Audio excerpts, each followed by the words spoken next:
Buongiorno, dobro jutro, guten Morgen, buondì, io bessante. Io crota in miracoli, sapevo.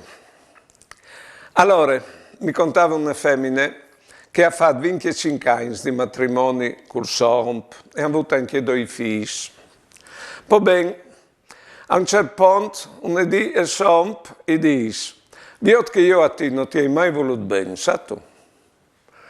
E intanto che eri con te, sono stato e ha fatto tutte unerie, non di unerie di femmine che aveva stato con loro intanto che eri con me.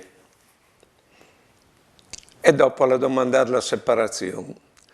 E io diceva, eppure io gli hai sempre voluto bene, sempre voluto bene. Ecco, per me è un miracolo che lì. Sì, perché usgnot o celebrare che il Signore ha voluto bene a Giude, che lo ha tradito, e anche a Pieri, che lo ha rineato. Ora ha lavato i piedi e ha dato se stesso con la comunione. Vedete, i miracoli continuano. Ecco, un io bessante vivude di una femmina. Per mio conto, sì, i miracoli sono. Buone giornate e buone vite.